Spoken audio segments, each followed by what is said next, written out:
Bonjour, la Divine Liturgie, une manifestation du sublime, est le thème de notre émission aujourd'hui. Nous savions plus si nous étions au ciel ou sur terre, car il n'y a assurément nulle part ailleurs une telle splendeur ou beauté sur terre. Les émissaires du grand Vladimir, du grand prince Vladimir de Kiev, ayant fait l'expérience de la Divine Liturgie byzantine à la mythique cathédrale Sainte-Sophie de Constantinople, ont rapporté au grand prince cette expérience liturgique et esthétique qui a été déterminante dans sa conversion à l'orthodoxie. Quelle est-elle cette expérience mystique qui est celle de la Sainte Seine du Seigneur et de la présence de l'Éternel parmi nous par l'Eucharistie? Qui en sont ses acteurs? Quel est-il son cérémonial et son décor qui font participer avec esthétisme et harmonie les principaux sens des fidèles? Le visuel avec les décors, l'icône et les costumes, et l'ouïe avec la musique et l'odorat avec l'encens. Pour en parler, je reçois l'archevêque Job de Telmessos autour de son dernier ouvrage, La Divine Liturgie byzantine, une manifestation du sublime. Publié par la collection Dans les règles de l'art de la maison d'édition Mimesis, dirigée par Alberti Fabio Ambrosio et qui se veut de condenser sensations artistiques ou esthétiques et réflexions métaphysiques et théologiques. Le grand entretien sera précédé du traditionnel journal de l'orthodoxie qui rend compte des couleurs de l'orthodoxie en France et dans le monde. Notre vidéo du mois rend hommage au métropolite grec d'Alep, Monseigneur Paul Yassiji, qui est toujours en captivité depuis plus de 9 ans, à l'occasion de la sortie d'un CD audio de chants intitulés « L'éloignement vertueux », qui lui sont dédiés dans sa captivité. Nous l'entendrons chanter le chant de la doxasticon de la liturgie de la Nativité du Seigneur, quand est venu le moment de ta venue sur terre. Bonne émission à tous et bonne fête de la Nativité de notre Seigneur et bonne fête de fin d'année.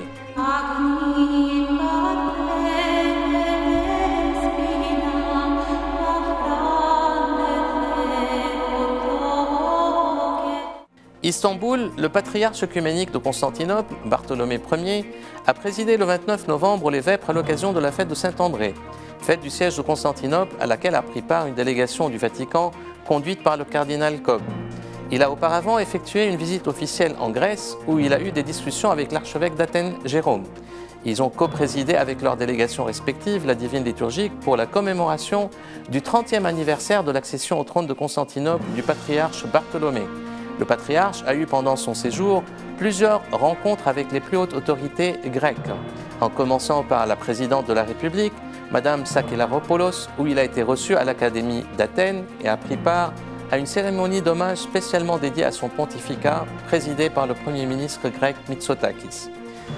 À l'occasion de ses 75 ans, le patriarche Kirill de Moscou et de toutes les Russies a donné une interview à la première chaîne de télévision russe, Rossiya, lors de laquelle il est revenu entre autres sur un détail important de sa vie d'enfant, qui aurait été sauvé par Saint Jean de Kronstadt et a été guéri par le saint d'une importante pneumonie. À Moscou a été annoncée aussi une nouvelle rencontre à venir entre le pape François et le patriarche Kirill dans le format de leur rencontre historique à Cuba le 12 février 2016. Émirats arabes unis, le patriarche Jean X d'Antioche a effectué une visite aux Émirats accompagné de Monseigneur Grégoire, son vicaire patriarcal pour les Émirats. Il a eu des rencontres au plus haut niveau avec les autorités du pays et a visité l'exposition universelle de Dubaï qui avait été inaugurée début octobre et dure jusqu'en mars 2022. Il a présidé la Divine Liturgie dans la cathédrale antiochienne d'Abu Dhabi en présence de tous les ambassadeurs des pays de tradition orthodoxe présents aux Émirats.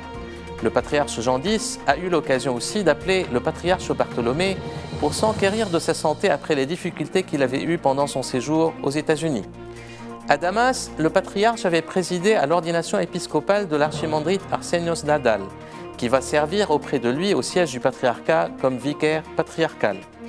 Au mont Athos, décès de l'archimandrite Panteleimon Farah, higoumène du monastère de la Mère de Dieu de Hamatura, au Liban Nord, qu'il avait restauré et rénové entièrement et qui est devenu le siège d'une communauté monastique attirant beaucoup de pèlerins et de fidèles de la région. Alexandrie, le patriarche Théodore II d'Alexandrie a effectué une visite en Afrique du Sud où le patriarcat dispose de 3 grands diocèses. Il a eu l'occasion de rencontrer le président de la République, Cyril Ramaphosa, qui l'a décoré des insignes de la Grande Croix de Saint-Sava. Patriarcat de Jérusalem, le patriarche Théophilos III a présidé à une ordination diaconale dans le célèbre et historique monastère Saint-Sava, près de Jérusalem. Il avait auparavant présidé la liturgie pontificale avec tous les membres du synode pour commémorer le 15e anniversaire de son accession au trône de Jérusalem. Il a été reçu courant novembre à Athènes par l'archevêque grec Jérôme. Crète, l'archevêque de Crète Irénée a été remercié par le synode en raison de son grand âge et de son état de santé. Décision prise selon les statuts de l'Église de Crète après la consultation d'une commission de 3 médecins. À Khalki, visite d'une délégation de l'Assemblée interparlementaire orthodoxe à l'Institut de théologie de Khalki en Turquie. En Belgique, visite de la ministre de l'Éducation grecque en Belgique où elle a rencontré le métropolite Athénagoras de Belgique. Ce dernier a présidé en distanciel la rencontre de l'Assemblée épiscopale orthodoxe de Belgique. En Autriche, le métropolite Arsenios d'Autriche a également présidé de son côté la réunion de l'Assemblée épiscopale orthodoxe locale. En France, le métropolite Démétrios de France a reçu à la cathédrale Saint-Stéphane la ministre de la Culture grecque. Il a participé à Lyon à une rencontre œcuménique portant sur les travaux des délégués à l'œcuménisme. À Cannes, la cathédrale Saint-Michel-Archange, un des joyaux des églises russes en France, a été reconnue par le tribunal de Grâce comme étant la propriété de la Fédération de Russie. La procédure a duré 7 ans et a abouti au même résultat que la belle cathédrale de Nice.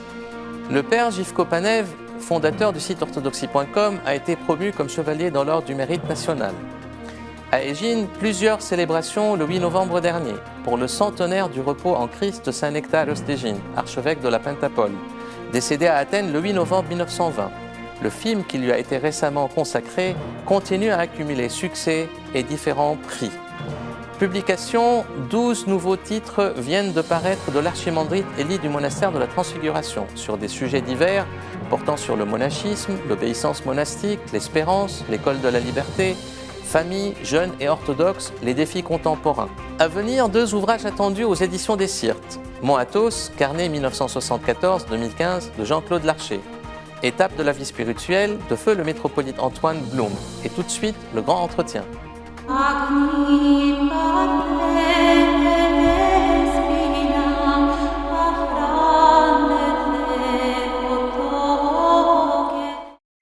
Nous ne savions plus si nous étions au ciel ou sur terre, car il n'y a assurément nulle part ailleurs une telle splendeur ou beauté sur terre.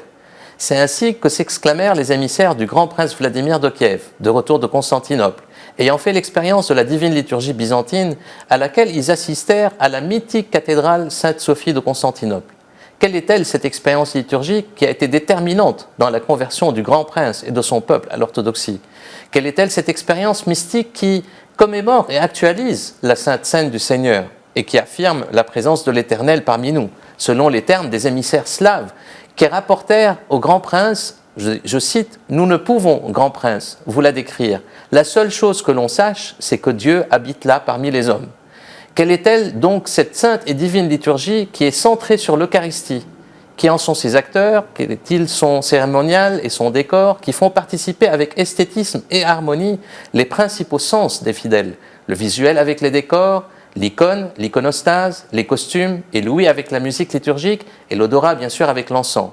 Pour rendre compte de toute cette splendeur, un ouvrage, La Divine Liturgie byzantine, une manifestation du sublime, vient d'être publié dans les éditions Mimesis, une première de la collection dans les règles de l'art, par l'archevêque Job de Telmessos. Job Getcha est représentant du patriarcat œcuménique de Constantinople au Conseil œcuménique des Églises et coprésident de la fameuse Commission internationale de dialogue catholique orthodoxe que j'ai le plaisir de recevoir aujourd'hui pour cet entretien. Cet ouvrage est une première de la collection dans les règles de l'art de la maison d'édition Mimesis, dirigée par Alberti Fabio Ambrosio et qui se veut de condenser sensations artistiques ou esthétiques et réflexions métaphysiques et théologiques. Monseigneur Job, bonjour. Bonjour Carole. Alors, c'est un livre qui est extraordinaire, en petit format, mais qui est très très utile, parce que c'est un condensé à la fois de théologie, de liturgie, de référence au Père de l'Église, qu'on suit au cheminement en fait Mais c'est un peu comme, on a l'impression de rentrer dans une belle chapelle qui est fresquée, et où se mêlent le silence, les prières, les lumières des cierges et l'odeur de l'encens. C'est un livre aussi de substance, parce qu'on voit comment les choses évoluent. Vous expliquez ça d'une manière très intéressante. Il y a une bibliographie vraiment très nourrie sur la question de la divine liturgie, comment elle est, ses origines, sa structuration. C'est un livre donc de ce point de vue-là qui est très complet, mais c'est un livre d'ambiance aussi, d'atmosphère. Et on sent vraiment, comme j'ai dit, on rentre dans une chapelle. Alors comment est venue l'idée de faire un énième livre sur la liturgie, mais qui est en soi unique? Et donc, quel est ce concept d'unicité de ce livre? Eh bien, le concept vient du directeur de cette nouvelle collection chez Mimesis. La collection s'intitule « Dans les règles de l'art ». Et en fait, c'est une collection dirigée donc par le frère dominicain Alberto Fabio Ambrosio, qui est professeur à la Luxembourg School of Religion and Society, spécialiste d'islam, mais qui ces dernières années réfléchit, fait des recherches sur une vision théologique de la mode. Ah. Et en fait, cette collection se veut être un lieu de réflexion, de rencontre entre l'art et la théologie. La plupart des ouvrages qui paraîtront dans cette collection sont plutôt une vision théologique d'œuvres d'art. Mais on m'a demandé de faire un exercice assez particulier, de décrire la divine liturgie de l'Église orthodoxe d'un point de vue artistique, de la décrire comme si la divine liturgie était une œuvre d'art. Ce qu'elle est. Ce qu'elle est, c'est-à-dire que la divine liturgie est structurée, elle est, comment dire, elle est construite comme si c'était une pièce de théâtre, comme si c'était un grand opéra. Mais on ne saurait réduire sa beauté simplement à une beauté purement esthétique. La beauté qui émane de la célébration de la divine liturgie est la beauté divine. Et c'est en ce sens qu'elle est une manifestation de Dieu, une théophanie. Donc c'est ce que j'essaie de décrire. Alors évidemment, j'ai une approche, je prends la divine liturgie sous l'angle de sa construction qu'on pourrait qualifier de théâtrale, mais le commentaire que je donne est un commentaire théologique, un commentaire mystique, qui se fonde, comme vous l'avez rappelé, sur les commentaires mystagogiques des pères de l'Église. Donc en fait, il y a à la fois la double dimension, je dirais, cultuelle et culturelle. Absolument. Et donc c'est une approche qui est, à mon sens, intéressante et novatrice, et qui peut être un peu une approche, je dirais, un peu de témoignage. C'est-à-dire au-delà des personnes qui connaissent et des fidèles qui veulent comprendre un peu la divine liturgie et la vivre. En écrivant ce livre, d'ailleurs, lorsque je l'écrivais, dans mon esprit, je m'adressais pratiquement même à des personnes athées. C'est ça. C'est-à-dire essayer d'expliquer la divine liturgie à des personnes qui la regardent d'un point de vue purement esthétique ou purement artistique. Mais j'ai essayé de donner un témoignage théologique. Et en ce sens, je pense que des lecteurs orthodoxes qui sont familiers de la divine liturgie, puisque la liturgie les berce depuis leur enfance et est devenu quelque chose un événement familier dans leur vie, puisque chaque semaine ils vont à l'église, je pense qu'en ayant lu ce livre, ils ne percevront plus la divine liturgie de la même manière, mais la vivront d'une manière beaucoup plus profonde. C'est vrai, parce qu'il y a une globalité, en fait, de présentation et de représentation de la divine liturgie qui évolue dans le chemin de fer du livre. Alors, comment est structuré l'ouvrage? Parce qu'on voit très bien, en fait, que ce n'est pas une représentation théâtrale, c'est un peu une œuvre d'art aussi. Il y a des acteurs, il y a des costumes, il y a une gestuelle liturgique, il y a la musique liturgique, tous ces aspects-là. Et puis vous faites à la fin, en fait, acte 1, acte 2, acte 3. C'est comme si on était vraiment dans une représentation qui évolue dans une direction donnée. Comment est structuré l'ouvrage? Alors, puisqu'on m'a demandé de la décrire d'une perspective artistique, je me suis dit, voilà, si on la prend dans sa dimension purement théâtrale, ou si on devait décrire un opéra, eh bien, on doit évidemment faire la description, qui en sont les acteurs, quels sont les costumes qu'ils portent, quel est le décor, quelle est la musique qui accompagne. Toute la mise en scène, quoi. Et quelle est la mise en scène, qu'est-ce qui se passe dans le premier acte, le deuxième acte, le troisième acte. Donc et en fait, si on regarde la divine liturgie est structurée de cette manière, puisque effectivement, nous avons un décor. Le décor, la divine liturgie se célèbre dans un lieu qui est l'église, avec ses lieux précis, son décor qui est bien organisé, d'une manière très précise. Et tout a un sens. Et tout a un sens. Tout et est un lié. sens pas purement esthétique, C'est mais ça. un sens théologique. Donc, à la fois en décrivant tous ces aspects, je ne fais pas que décrire ce que les différents personnages ou acteurs portent ou font, ou décrire le décor, mais j'en donne le sens théologique et mystique, puisque tout a un sens. Donc commençons par les acteurs, en grande partie. L'acteur principal, c'est bien sûr le Christ.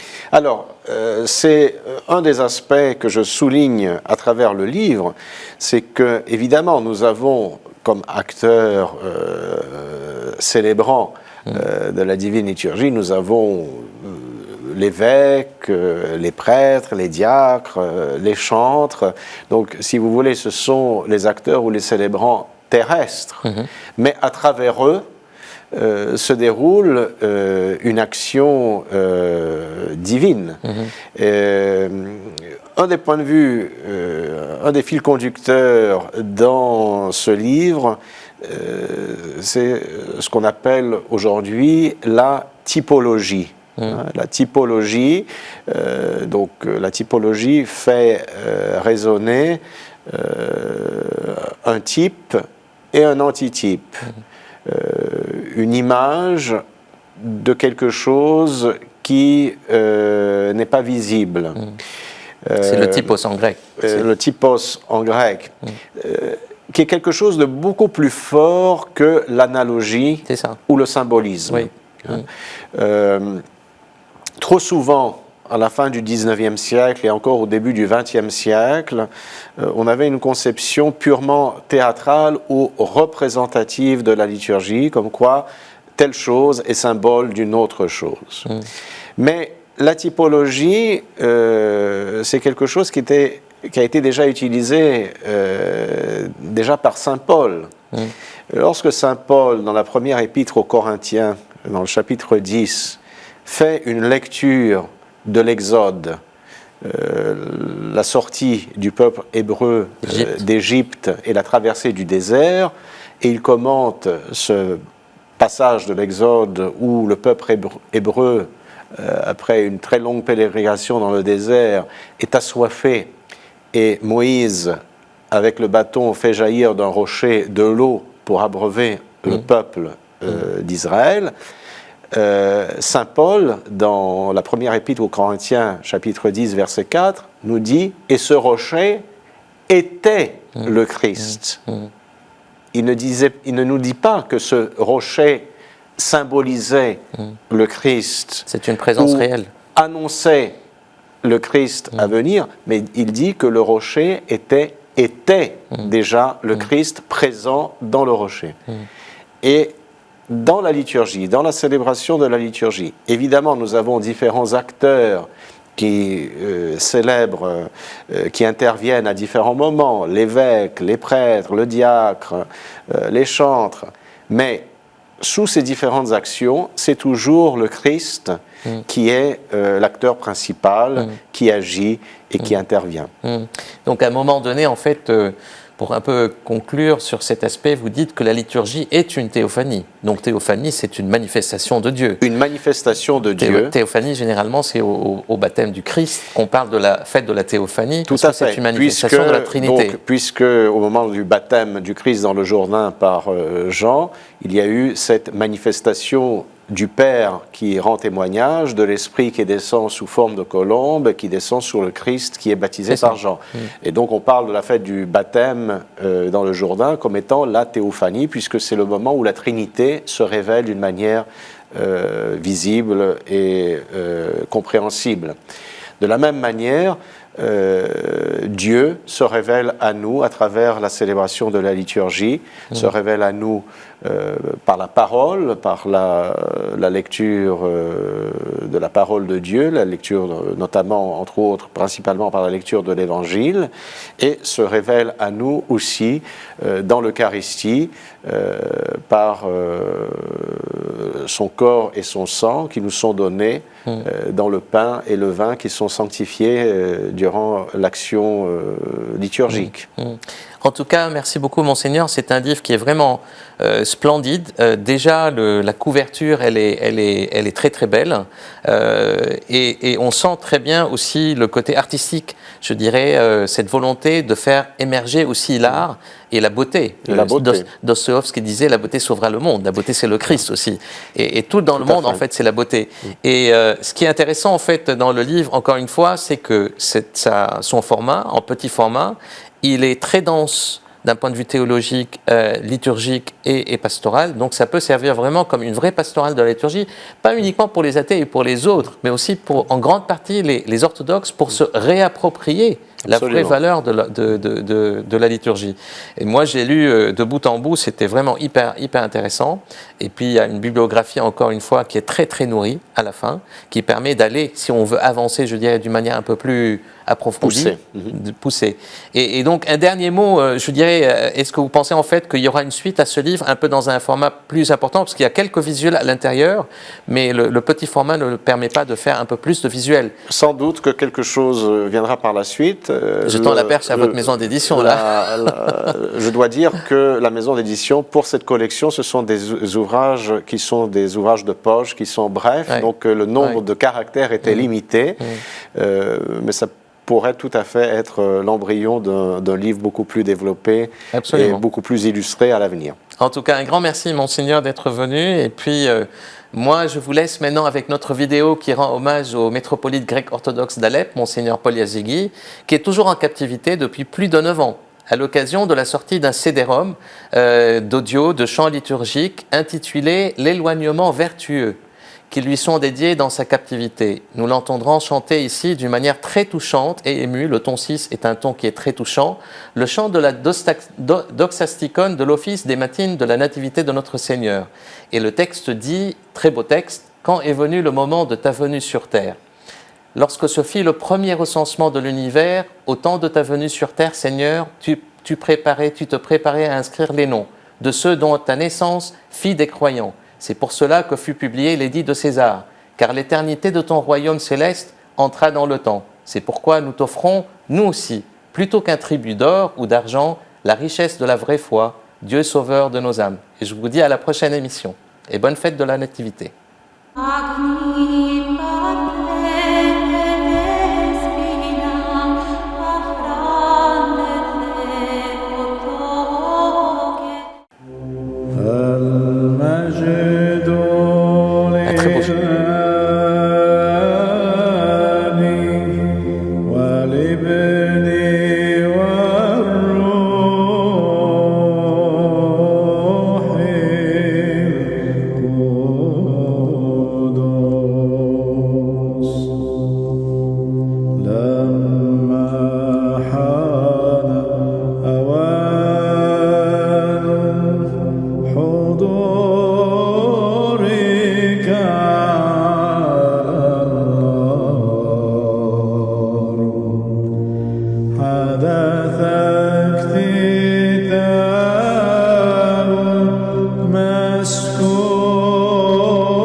أبدية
magic.